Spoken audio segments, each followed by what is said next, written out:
In the early moments of our story, we find ourselves in Berlin during World War II. The infamous leader, Hitler, is meeting with a behavior coach named Keppel. Hitler isn't too pleased with the way people greet each other with the old Nazi salute.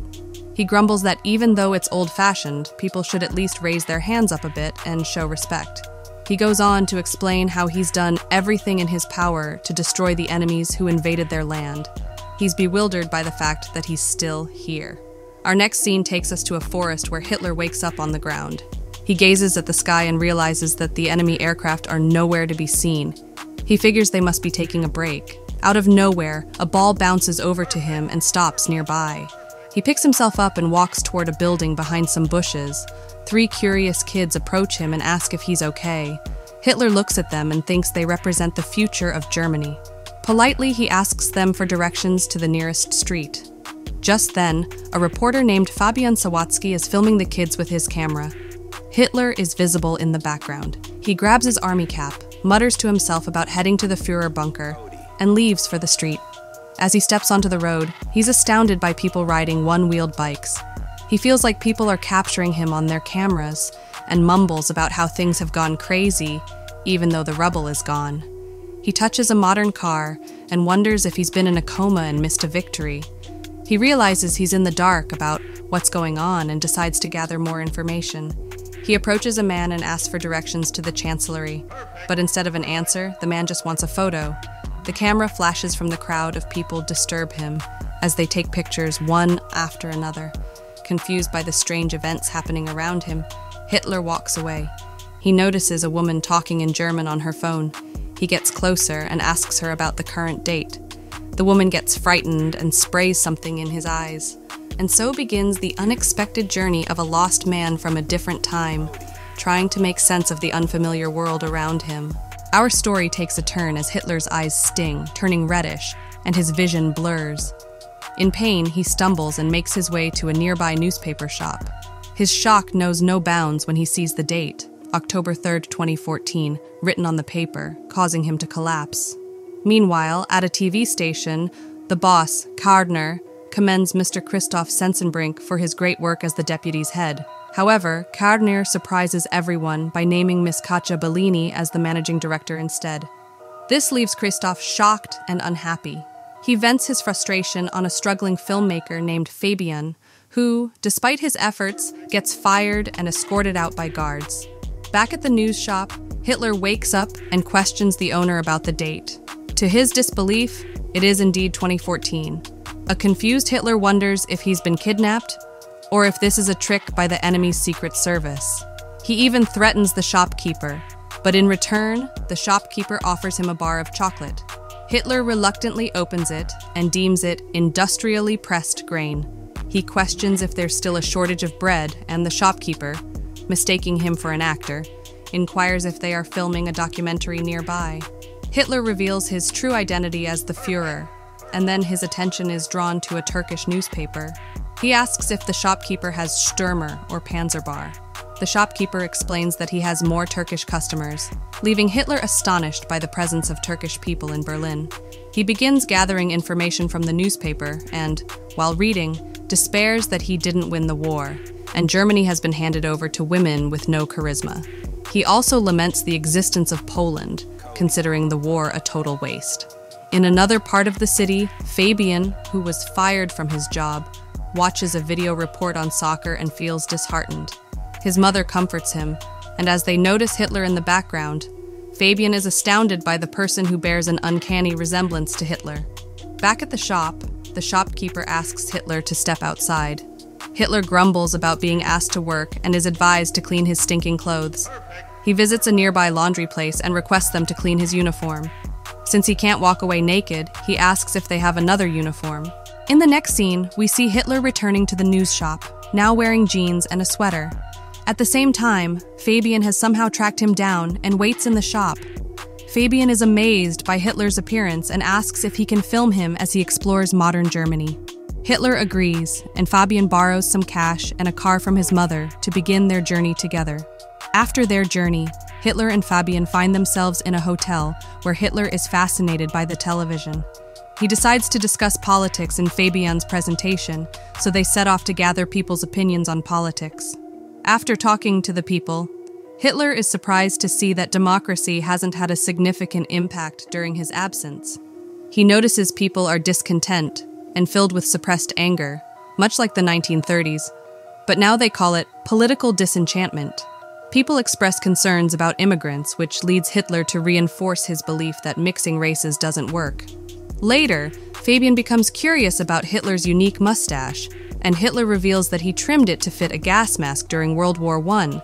During a visit to a farm, Hitler gets bitten by a dog, leading to a moment of rage where he fires a shot at the animal. Fabian scolds him and takes away the gun. To fund their trip, they come up with a plan. Hitler sketches sarcastic pictures of people, which they find amusing and pay for. With enough money, they continue their journey. Back in town, Fabian shows a video clip of Hitler to Christoph, which has gained many views online. Christoph is impressed and wants Hitler's name and contact information. After meeting Hitler, Christoph thinks he's a lunatic and asks Fabian to take him away. Before leaving, Hitler enters the director's office and proposes saving Germany together. Intrigued, Bellini asks for his plan and quickly arranges a TV format to broadcast Hitler's ideas. To pressure Christoph to give him his job back, Fabian threatens to take Hitler away. Christoph relents, making him a kitchen boy with the promise of promotion when a new editorial post opens up. Hitler is given a table in the TV studio, and Kromayer helps him with computers. Hitler is amazed by the invention and suggests using new Reichschancellery, since his name is already taken. Christoph plans to put Hitler on a live comedy show called Woe Trouble for Bellini. He aims to inject racism through sarcastic jokes on Jews, and then remove Hitler from the show. When the show starts, the audience is curious about Hitler's appearance, but when he looks at them, the hall falls silent. Hitler doesn't follow the scripted lines and chooses not to make an immigrant joke. Instead, he criticizes the nonsensical TV content and highlights real problems like poverty and unemployment. He predicts that the country is heading toward an abyss without realizing it and vows to fight against the TV to overcome these issues. The audience applauds his ideas. Recognizing Hitler's popularity, the host, Witzigmann, becomes envious, and Bellini asks Christoph to feature Hitler in every show. One day, Hitler and Fabian visit the NPD headquarters in Berlin. Hitler meets Ulf Birne, the federal chairman of NPD, and questions what their cause has achieved so far. Hitler belittles him, stating that they've wasted too much time and set their movement back by decades, with their words. Christoph is excited when the police and the district attorney DA arrive at the TV studio. They're here due to a complaint about alleged violation of hate laws. Bellini wonders what they should do, and Christoph suggests that they might have to cancel the Führer show. The DA, however, allows the broadcasting to continue, bringing relief to Bellini and a fake smile to Christoph. Kromayer hands Christoph a letter about the payment for the dog that Hitler shot earlier in the trip, and Christoph happily believes it might cause trouble. Next, Hitler appears on a TV program where he's questioned about his roles in the war. He responds that he wants to reach out to people, but the interviewer tells him that his deeds cannot be justified. The video of him shooting the dog disturbs the audience, and Hitler threatens the interviewer. He also says he'll turn their studio into a parking lot for tanks. Christoph is pleased by the negative responses. After the disastrous interview, Bellini is fired, and Christoph becomes the new manager. Hitler moves into Fabian's house, amused by the twists of fate, and begins writing his second book, which soon hits the market. 3 months later, in a TV studio meeting, they discuss the massive losses the company has suffered. Christoph believes that Witzigmann's show will help them recover, but they learn that he has quit. Christoph gets frustrated with the selected employees for losing the show. One staff member suggests bringing back Hitler, which piques Christoph's interest. He searches for Hitler and offers Fabian $1 million to invest in their film if they allow the TV broadcast. Hitler and Fabian visit Kromayer's house, where Kromayer's grandmother recognizes Hitler and accuses him of gassing and killing people. She calls him a criminal and tells him to leave. In the car, Hitler expresses his surprise at Kromayer being a Jew and belittles Jews, calling them less than human. Fabian becomes disappointed with Hitler's actions and words. Back on the set, Fabian asks Hitler to recount what happened before the ball rolled to him in the woods, but Hitler cannot remember. Later that night, as he walks out of the set, he's surrounded by some thugs. As they call Hitler the reason to reclaim Germany, they deliver a heavy blow to his face. When Hitler wakes up, he finds himself in a hospital in front of Bellini. Meanwhile, Fabian reviews the footage of the video he captured about the boys playing soccer. He closely examines it and discovers that Hitler had risen from where he was lying. Fabian is astonished by what happened before. He hurries to the location and finds a sign marking the historical location of the Führer bunker. Fabian rushes to the hospital, but doesn't find Hitler. Bellini informs him that Hitler has gone to the shooting set. Fabian reveals to Bellini that he is the real Adolf Hitler, but she doesn't believe him. Before we proceed further in the video, I want to ask you something. Where are you from, and if the real Hitler comes in front of you, what will you do? What would you like to ask him? Fabian acts erratically, trying to explain his theory in a frenzy. Guards attempt to apprehend him, but he manages to escape. Fabian eventually reaches the set and points a gun at Hitler. When he questions Hitler's identity, Hitler clarifies that he never claimed to be anyone else. Fabian accuses Hitler of deceiving people with his propaganda, and Hitler responds by saying that people elected a leader who openly shared his ideas in 1933. Fabian takes Hitler to the top of a building at gunpoint, cornering him and labeling him a monster. Hitler retorts, stating that ordinary people elected an extraordinary man and entrusted the fate of the country to him. He explains that people chose him because they share the same values in their hearts.